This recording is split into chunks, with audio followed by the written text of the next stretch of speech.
Hola, ¿qué tal? Me da mucho gusto saludarte nuevamente. Mi nombre es Mónica Muciño, profesora de Taller de Lectura, Redacción e Iniciación a la Investigación 2. El día de hoy te voy a platicar acerca de la elaboración de los cuentos, el tipo de personajes que se incluyen dentro de estas historias maravillosas y también te voy a platicar la diferencia entre un cuento y un relato histórico, cómo podemos escribirlo y cómo podemos dejar volar nuestra imaginación para crear historias maravillosas. Comenzamos.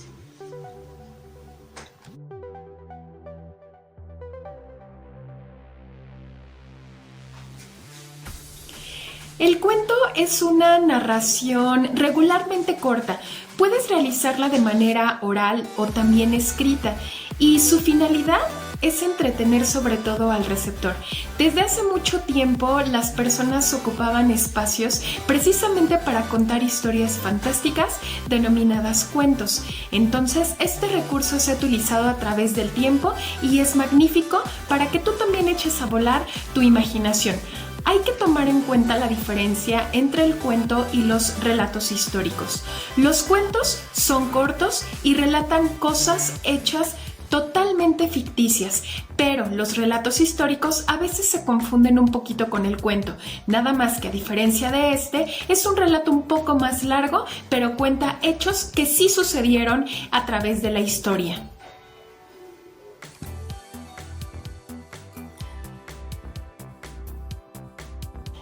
Las partes que componen el cuento son solamente tres: introducción, nudo o desarrollo de la historia y también desenlace. El primero de estos, la introducción, regularmente presentamos nuestro espacio y el tiempo donde se va a desarrollar la historia. También presentamos a los personajes, que pueden ser los primarios, que son los que aparecen durante toda la historia.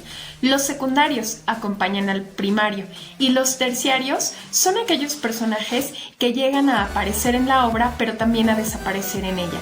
Hay dos tipos de personajes que también encontramos dentro del cuento: los estáticos y los dinámicos. Los estáticos jamás van a cambiar su personalidad o incluso su manera de actuar durante la historia, pero los dinámicos van evolucionando. El segundo punto es el nudo o el desarrollo de la historia, el clímax, donde se da lo más importante, las problemáticas y todo el desarrollo de la historia.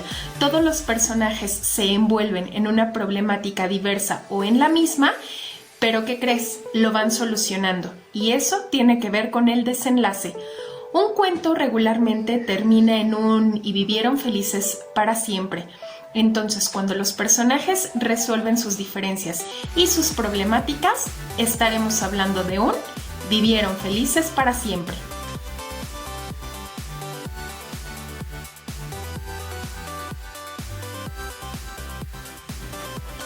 Parte de los beneficios que te aporta escribir un cuento es, en primer lugar, el fomento de la imaginación.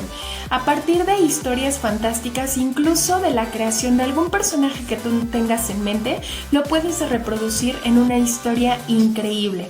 Amplías tu vocabulario y te vuelves más abierto hacia la lectura, porque al producir tus textos, con esto también te vuelves un poquito más paciente al leer, al releer y por supuesto al corregir posibles errores que tengas dentro de tu escrito.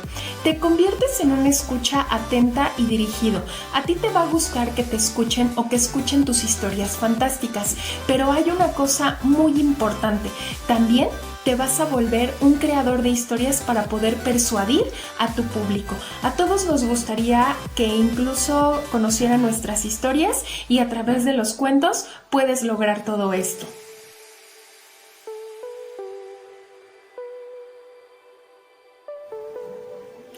Está muy bien visto que también tu cuento sea ilustrado, pues esto soporta lo que tú también estás diciendo en la historia y además de echar a volar un poquito la imaginación, puedes también recomendar un poquito de la imagen o la creación que tú hayas diseñado con tus palabras.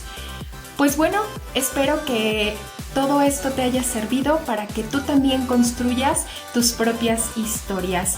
Pues no me voy sin antes decirte que te sigas cuidando mucho. Pronto nos vamos a volver a ver.